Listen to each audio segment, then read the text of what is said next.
പൂമരം ചിത്രത്തിൻ്റെ സംഗീത സംവിധായകൻ ഗിരിക്കുട്ടൻ ഇപ്പോൾ ചേരുന്നുണ്ട്. ശ്രീ ഗിരിക്കുട്ടൻ, വാണി ജയറാമിൻ്റെ ഈ വിടവാങ്ങൽ എങ്ങനെയാണ് അങ്ങ് കാണുന്നത്? വാസ്തവത്തിൽ ഇപ്പൊ നേരത്തെ സംസാരിച്ചിരുന്ന അദ്ദേഹം പറഞ്ഞ പോലെ തന്നെ ഈ ഞാൻ പെടുന്ന കാര്യം, ഇപ്പൊ ഏതോ ജന്മകൽപ്പനയിൽ എന്ന് പറഞ്ഞ പാട്ട്, അത് ഈ മലയാളത്തില് എന്താ പറയുന്നത്, മലയാള ഹിന്ദിയിൽ എഴുതിയെടുത്ത് നമ്മുടെ ഭാഷയുടെ ആ പോർച്ചുഗൽ ഖാദർ സാറിന്റെ ആ വരികളുടെ ആ ഒരു മിസ്റ്റീരിയസ് സ്വഭാവം, ആദ്യത്തെ ഏതോ ഏതോന്ന് ഉള്ള വാക്ക് പറയുമ്പോ തന്നെ അത് കൊണ്ടുവരിക എന്ന് പറയുന്നത് അത് ഭയങ്കര അത്ഭുതകരമായിട്ടുള്ളൊരു സിദ്ധി തന്നെയാണ്. അതെങ്ങനെയാണ് അത് അത്രയും ഒരു പാട്ടിന്റെ ആത്മാവിലേക്ക് ആദ്യത്തെ വാക്കിൽ തന്നെ ഇറങ്ങി നിൽക്കാൻ പറ്റും എന്നുള്ളതാണ് എന്നെ എപ്പോഴും വാണിയമ്മനെ പറ്റി ആലോചിക്കുമ്പോൾ അത്ഭുതപ്പെടുത്തുന്ന കാര്യം. അതുപോലെ ഓരോ പാട്ടുകളും.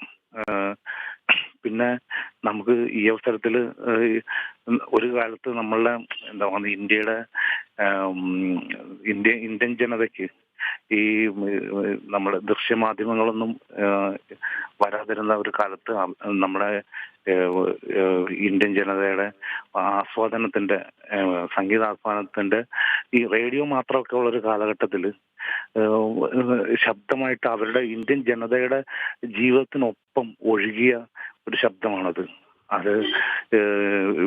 ആ ശബ്ദം നിലയ്ക്കുമ്പോൾ വാസ്തവത്തിൽ നമ്മുടെ ഇന്ത്യ മൊത്തം ദുഃഖിക്കുന്നുണ്ട്. 19ലധികം ഭാഷയിൽ പാടിയിട്ടുണ്ടെന്ന് പറയുമ്പോൾ തന്നെ നമ്മുടെ ഇന്ത്യയിലെ സ്റ്റേറ്റിന്റെ പകുതിയിലധികം ഭാഷകളിൽ പാടിക്കഴിഞ്ഞിരിക്കുന്നല്ലേ. അപ്പോൾ വാസ്തവത്തിൽ നമ്മുടെ രാജ്യത്തിന്റെ തന്നെ ഒരു സാംസ്കാരിക രംഗത്തിന്റെ ഒരു തീരാ നഷ്ടമാണ് വാണിയമ്മയുടെ ഈ വിയോഗം. ഒരു എളിയ കലാപ്രവർത്തകൻ എന്ന നിലയ്ക്ക് എന്റെയും ആദരാഞ്ജലികളും അനുശോചനവും ഈ ഘട്ടത്തിൽ അറിയിക്കുകയാണ്. തീർച്ചയായും ഗിരിക്കുട്ടൻ, ഈ വിഷയത്തിൽ നേരത്തെ റഫീഖ് അഹമ്മദ് സംസാരിച്ചപ്പോൾ അദ്ദേഹം ചൂണ്ടിക്കാട്ടിയ ഒരു കാര്യം, ഇപ്പോൾ അങ്ങ് പറഞ്ഞതുപോലെ തന്നെ മലയാള ഭാഷയെ, അതിലെ ആ പാട്ടിലെ വരികളെ, ആ വരികൾക്ക് എത്ര കണ്ട് ജീവൻ നൽകാൻ കഴിയുമോ അത്രമേലൊരു എഫേർട്ട് നൽകിക്കൊണ്ടാണ് ഓരോ പാട്ടുകളും പാടിയിട്ടുള്ളത്. പക്ഷേ അതിന് അവരെടുക്കുന്ന ആ ഒരു അർപ്പണ മനോഭാവം അത് അത്ര എളുപ്പമുള്ള ഒരു കാര്യമല്ല എന്നുള്ളതാണ് റഫീഖ് അഹമ്മദ് സൂചിപ്പിച്ചിരുന്നത്. മലയാളത്തിൽ എനിക്ക് തോന്നുന്നത് അന്യഭാഷകൾ, ഇതര ഭാഷകളിൽ നിന്ന് വന്ന് പാട്ടുപാടുന്ന ആളുകളിൽ വളരെ ചുരുക്കം ചില ആളുകൾക്ക് മാത്രമാണ് ഈ ഭാഷ വളരെ അനായാസം കൈകാര്യം ചെയ്യാൻ സാധിച്ചിട്ടുള്ളത്. അതിലൊരാളാണ് വാണിയമ്മ.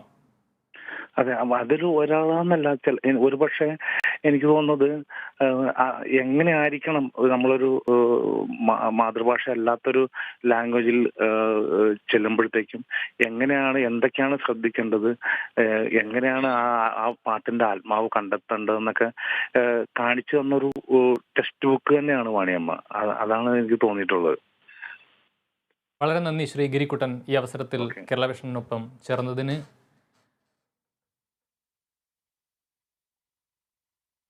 എബി